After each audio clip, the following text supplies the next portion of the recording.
একসঙ্গে দুটো দপ্তরের মন্ত্রী তিনি, একটা হচ্ছে শ্রম মন্ত্রক, আরেকটা হচ্ছে পরিবহন মন্ত্রক।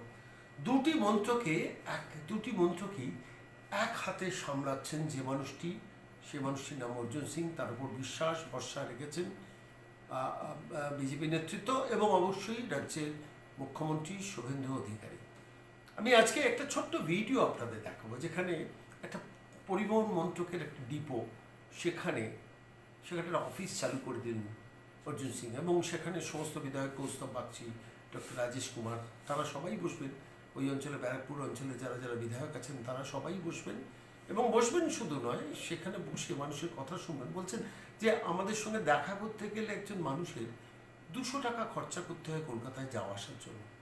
হাতের কাছে যদি পেয়ে যান, ফলত আমি যাওয়া আসার পথে ওখানে ঢুকবো, আমার যারা নেতৃত্ব আছেন তারাও বসবেন, এক ছাদের তলায় আমরা সমস্ত নেতারা বসবো এবং মানুষের কথা শুনবো। সব মন্ত্রীরাই যদি এই পথে হাঁটেন, বাংলার মানুষের সঙ্গে বাংলার মানুষের কিন্তু ভীষণই উপকার হবে। আমি আজকে সরাসরি অর্জুন সিং যখন একটি ডিপোতে অফিস উদ্বোধন করলেন এবং করে সেখানে বসে মানুষকে অ্যাড্রেস করছেন, মিডিয়াকে অ্যাড্রেস করছেন, কি বলছেন শুনবেন। মাঝে মাঝে কি হচ্ছে, আমাদের আমি যেখানে থাকি না, রোজ 1000 লোক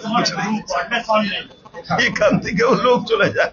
তো শ্রম এদিকে দুটো ডিপো আছে, এই ডিপোতে অনেক সমস্যা হয়ে যাচ্ছে।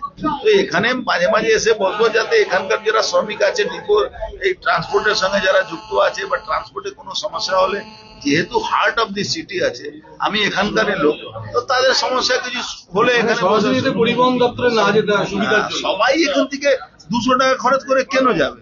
আমরা তো এখানকারই লোক, এখানে বসে শুনবো। হার্ট অফ দি সিটি আছে, আমার এমএলএ আছে, ও এখানে বসে বসে শুনে মাঝে মাঝে লিখবে কি কি সমস্যা আছে। আমার আরো যারা লিডার আছে, এরা মানুষ সমস্যাটা লিখে পাঠিয়ে দেবে। তো আমি একটু বাস এই যাতে কোনো সমস্যা জানে মানুষকে ঘুরতে হয় না।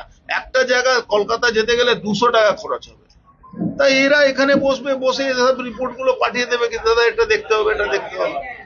দেখুন, পাওয়ারটা সবসময় না নিচে নিজে দেবে, নাহলে কিন্তু মানুষ পরিষেবা পাবে না। পিপিপি মডেলে রুগ্ন বাস ডিপোগুলো দেখুন, আমরা এটা পরিকল্পনা করেছি, মাননীয় মুখ্যমন্ত্রীর সঙ্গে কথা বলবো, ওনার ক্লিয়ারেন্স পাওয়ার পরে আমরা এই যতগুলো ডিপোগুলো, মানে ওখানে একটা মদ খাওয়া, জুয়া খেলা, ড্রাগ খাওয়ার ওদের একটা জায়গা তৈরি হয়েছে, এদিকে কোনো না কোনো দিন দখলই হয়ে যাবে জায়গাটা।